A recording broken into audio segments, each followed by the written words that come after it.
Vi chiederete perché oggi ho questo cappello, ma lo capirete meglio alla fine della puntata. Per capire lo status sociale delle persone, generalmente si osservano gli abiti, le vesti e anche i gioielli che portano. Infatti le opere d'arte sono un documento fondamentale non solo da un punto di vista stilistico e estetico, ma perché ci documentano anche la storia, gli usi e i costumi dei personaggi effigiati. Ad esempio, lo status sociale del medico era rappresentato dal cappello, come possiamo vedere ad esempio nei santi Cosma e Damiano, che sono tra l'altro i santi protettori della famiglia Medici. Infatti loro spesso hanno insieme al cappello anche l'aureola, un mantello rosso e calze rosse. I santi Cosma e Damiano vengono ritratti in molti dipinti. Essi sono ritenuti due gemelli di origine araba, medici in Siria e martiri sotto l'impero di Diocleziano. Erano in grado di apportare prodigiose guarigioni e miracoli e la loro azione era completamente gratuita. Per conoscere la loro storia basta osservare la pala del Beato Angelico di San Marco, dove sono rappresentati nelle predelle tutte le immagini salienti della loro vita.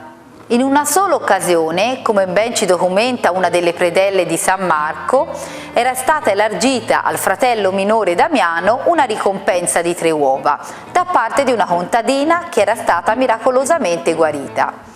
Cosma rimase mortificato del gesto del fratello e espresse la volontà che le sue spoglie fossero deposte dopo la morte lontane da quelle del suo fratello. Essi nella loro vita furono martirizzati per ben 5 volte. Furono lapidati, bersagliate anche da dardi, ma le pietre e le lance rimbalzavano e tornavano indietro contro i soldati. Furono gettati in mare con un macigno legato al collo, ma riuscirono nuovamente a salvarsi, e ancora incatenati e messi in una fornace ardente, ma si salvarono poiché le fiamme colpirono gli astanti. Infine Cosma e Damiano vennero decapitati assieme ai fratelli più giovani nei pressi di Antiochia.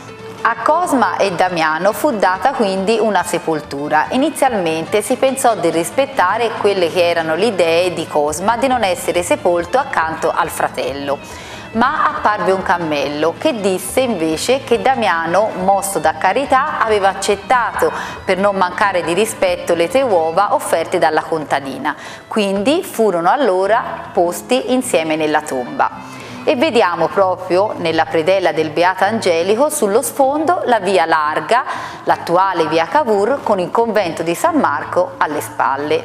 Ma il miracolo più importante, che è documentato nella leggenda aurea di Jacopo da Varazze riguardante i santi Cosma e Damiano, è quello della guarigione del diacono Giustiniano, un evento miracoloso che loro attuano dopo che sono morti. Infatti sono rappresentati con una nuvola sotto le loro vesti. Il miracolo fu quello di aver sostituito la gamba ulcerata di un loro paziente con quella di un etiope morto di recente che era stato seppellito. Proprio il diacono Giustiniano aveva invocato nel sogno l'intervento dei santi medici Cosma e Damiano. È il primo trapianto di un organo della storia. Il Beato Angelico sottolinea anche l'aspetto chirurgico della nuova scienza.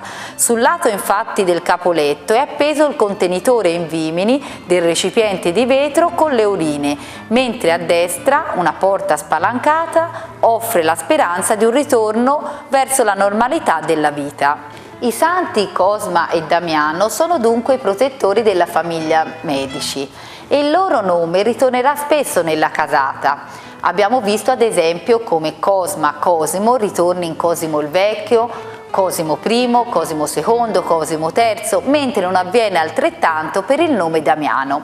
Questo è dovuto al fatto che fu considerato non di buon auspicio perché a Cosimo il Vecchio morì un fratello appena nato, proprio di nome Damiano.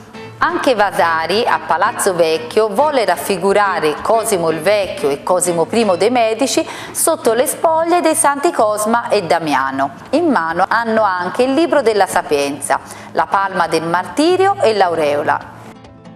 Ma vi siete mai chiesti perché porta sfortuna appoggiare il cappello sul letto? In realtà abbiamo visto che il cappello è un attributo fondamentale dei medici e quando il medico va o andava nelle abitazioni a visitare i malati spesso lo deponeva sul letto, quindi poteva diventare anche il letto di morte e per questo porta sfortuna. Sappiamo inoltre che anche l'elmo dei soldati e degli eroi veniva deposto accanto alla salma del caduto. Vi aspetto alla prossima puntata.